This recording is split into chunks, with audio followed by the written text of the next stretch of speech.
Good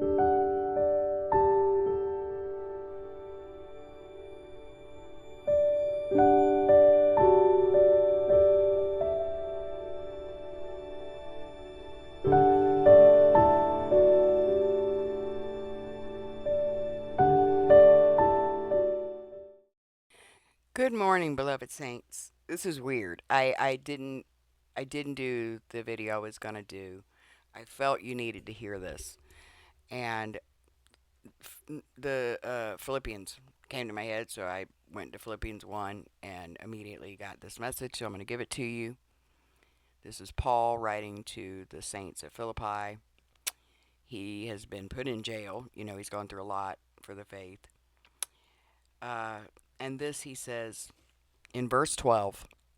But I would ye should understand, brethren, that the things which happened unto me have fallen out rather unto the furtherance of the gospel, so that my bonds in Christ are manifest in all the palace and in all other places.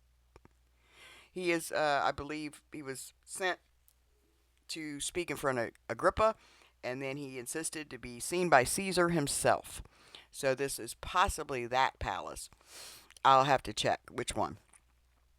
And many of the brethren in the Lord, waxing confident by my bonds, are much more bold to speak the word without fear. So Paul understands that it ain't about him. All this suffering he's going through, it's quick for us to, why am I going through this? Of course, it's horrible. But trials lead to patience and empathy. Have you ever met somebody that just has everything go their way? Not very empathetic, are they? Not very patient. They haven't gone through things to give them this empathy for others. It's these trials that God uses all things for the good of those who love him, but most important, his son. And so Paul understands he may be in prison or being kept under guard, right? He could be under house arrest. He's been arrested, scourged, had shipwrecks, all kinds of stuff happen to him. But he understands it's not about me, though. This is happening so that the word of his incarceration and why he's incarcerated is spread around everywhere. It's for the furtherance of the gospel. It's the foundation of the church. So he understands the suffering he's going through is within God's plan, or it wouldn't be happening.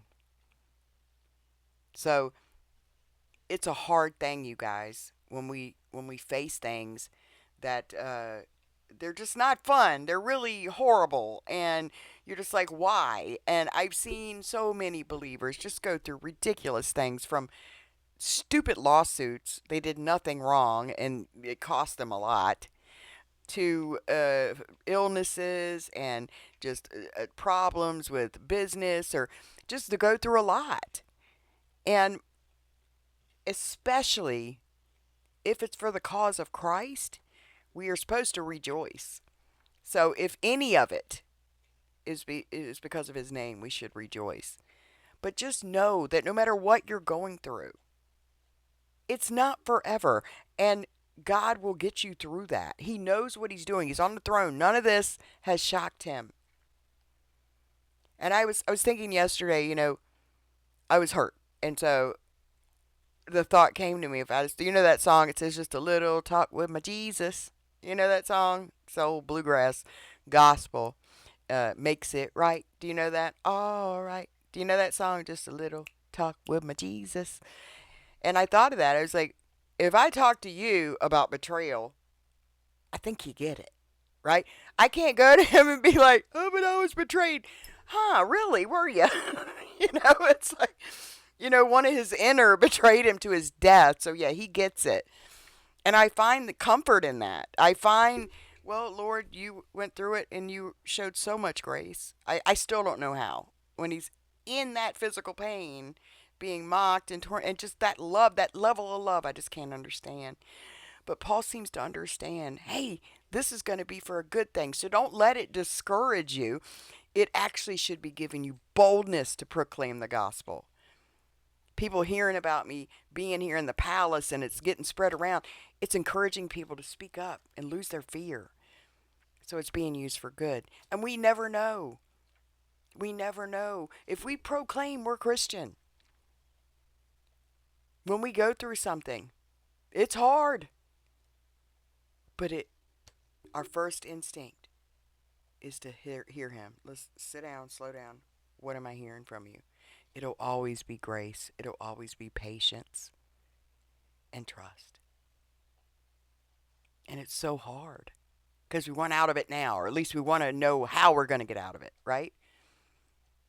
Just know we're not alone in this. And that God is on the throne. He's in charge. It's really hard, guys. I know it's hard. But we really, Paul said something before that he wants them to grow in love for one another. And that's really what I want to see. I always say this: Christ is not divided. And we may divide ourselves, like because we disagree on this doctrine or this is another denomination. But those who trust Christ, they're not divided. We're only divided in our minds. And it's really hard. It's heart-wrenching to see it. But hold on, baby. Hold on, baby. And I was about to wrap it up. But anyway, I just wanted to encourage you guys. I felt somebody needed to hear that. If you're going through something, trust him with it. Talk to him about it. If you've been hurt, he's been hurt. He gets it. He's so compassionate. He's a compassionate high priest. God himself came and lived like one of us. He knows what it feels like. It's amazing, isn't it? Okay, you guys. God bless you.